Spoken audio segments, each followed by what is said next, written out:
Great response from the states and very positive. And what about colleges? You're holding back 400 million from Colombia, 8 billion from Harvard. Can you imagine the money we pay Harvard?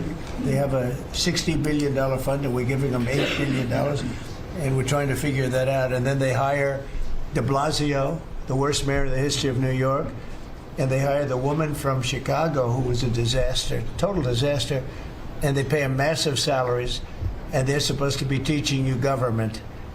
That's not Harvard. That's not Harvard the way it used to be. So, do you have anything to say about that? The dollars you're holding back from? He hates Colombia and Harvard. Which one? What did he go to again? I don't actually know. It's just he takes any opportunity he can get, especially Colombia. He hates Colombia. Penn State? Quite a few universities that were not behaving. I thought Colombia totally capitulated. It did. That's the funny thing. Colombia was literally like, we will execute students for being pro-Palestinian. Anyone wearing green and red at the same time, we'll just kill them. We'll just kill them right there. We won't even ask what it is. We won't even ask why. Please don't take our funding away. And they took their funding away anyway. It's pretty funny, to be honest. Literally, like, Colombia kowtowed so hard. I mean, with the EB-5, you could already buy citizenship for $1 million. Yeah, that's the funny thing. The gold card is completely redundant. Like, Trump doesn't, I don't know if he doesn't know or he expects other people not to know or whatever.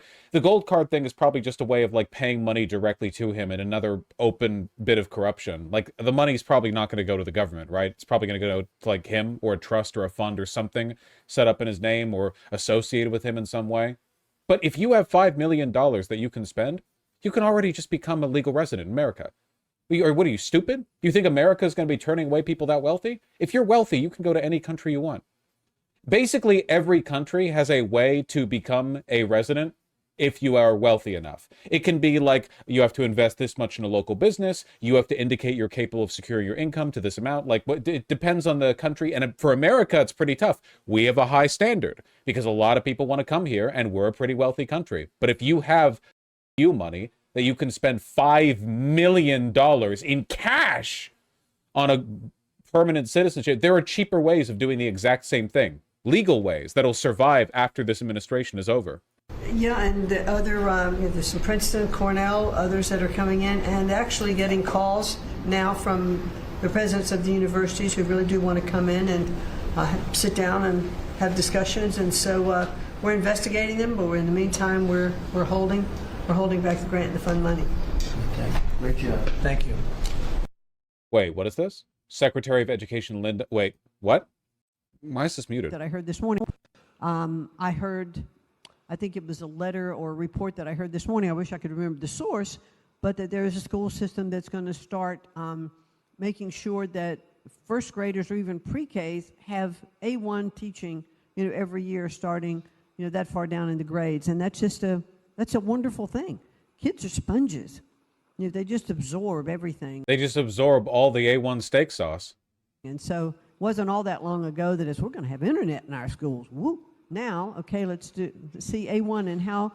She's 70. What do you expect? No, that's a pretty big deal, man. It's like none of these people take their jobs seriously. They're all like, well, my real job is making money off of speculative investment or whatever. I'm not going to actually learn about anything. I don't know, man. Yeah, she's not like a rando 70-year-old. Though she's not 70 here, right? This is clearly an older video, right? Wait, is it not? How can that be helpful? How can it be helpful in one-on-one instruction? How can it be helpful in absorbing, more information for those fast learners? It can be more one-on-one direct. It can't be that old, because otherwise she wouldn't be saying something like they're going to be taught with AI. That's like a past 3 or 4 years type thing, basically. Well, whatever. Very thankful for the House voting for the president's budget. That looks mid-2000s. I think they're just shooting it on an old camera. I think this might be a recent video. I mean, this was posted yesterday, and she's talking about education, and she's currently the Secretary of Education. So, like, resolution along with the Senate bill made a ton of progress this week in working with members to ensure that a desire for flexibility in the Senate was not misconstrued as a desire not to slow and do spending reforms. And so we're very thankful for that. And now we can get after writing that bill, getting the president as big a package of his agenda to his desk. So very good week. Good. That's right. We just got the House vote, and now we're well on our way to getting, as we call it, the great big beautiful bill. It's a beauty. There's never been a bill like this one. We're trying to get Okay, yeah, apparently that interview was from literally the other day. This article is from April 10th. While speaking at the ASU GSV Summit on Tuesday, Linda McMahon, I never know how to pronounce that, outlined big plans for A1 in classrooms. Do you have any idea how, like, contemptuous you must be of the work you have to do to have this job, to be making mistakes like this? Like, it is death of society shit. Yeah, it really is. Genuinely. This is, I don't know. This is like the modern equivalent of people thinking that, like, narwhal horns were from unicorns or something. I don't know. Yeah, we have a new vizier whose job it is to oversee the crops. New vizier, what's your opinion on crop rotations? And he's like, I don't know why you have to spin the seeds before planting them, but we do it. We've been planting turnips every season. We give them all a little spin before we plant them. And so far things are okay, I guess. I don't know. I don't know. It's the end of days. Just turn the beans over, idiot. Unicorns are real. Have you been on Tumblr? I've been on Grindr. How do you not know what AI is in 2025? it all into one beautiful bill. It's tax cuts, regulation cuts, and many other things. The border, a lot of money for the border. Well, you're doing a fantastic job.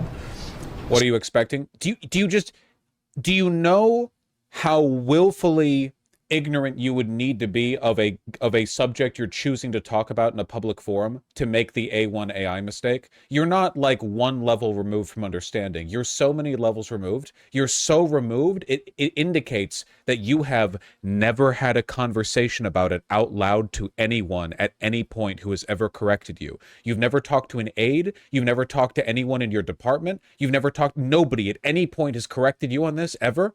You're so removed from being right that you've not even like come into glancing contact with this massive topic that everyone, including people her age and in her own administration, have been talking about consistently. Has she never seen, I don't know, Elon or Trump talk about it?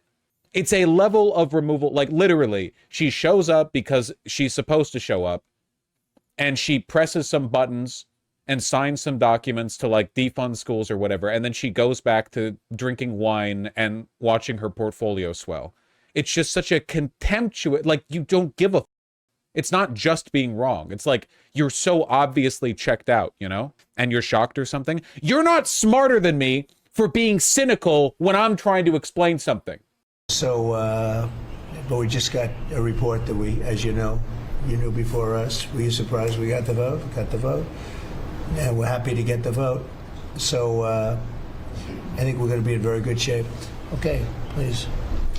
Mr. President, last year the Chinese received 1,700 orders for new ships. American shipyards received 5.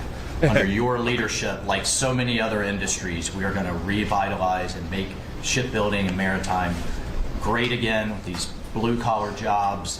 These are the cranes, the ports, opportunity zones, and drive that investment back in. And we have under that executive order and also one to streamline foreign military sales for people that want to buy our equipment, and of course acquisition reform, all just this week under your leadership, Mr. President. So we're going to be rebuilding our shipbuilding business. 0% chance of this happening, by the way. The cost of the cost of restarting our domestic like shipbuilding would be so great, and it would require so many down the road decisions. It would require such a commitment. They're not going to do it. It's just not, it's not doable. Mind you, this is actually a kind of domestic manufacturing I think should be brought back. We already build ships domestically. Yeah. The first thing that came to my mind was Sherlock Moriarty, but that's England and also a 10-year-old reference. You can't say Kate Vi because that's canon. That's not shipping. Walter Jesse Pinkman. And yes, it's problematic. Not that that stops you, motherfucker. May order would have to go to Congress for this, but we may buy some ships from other countries that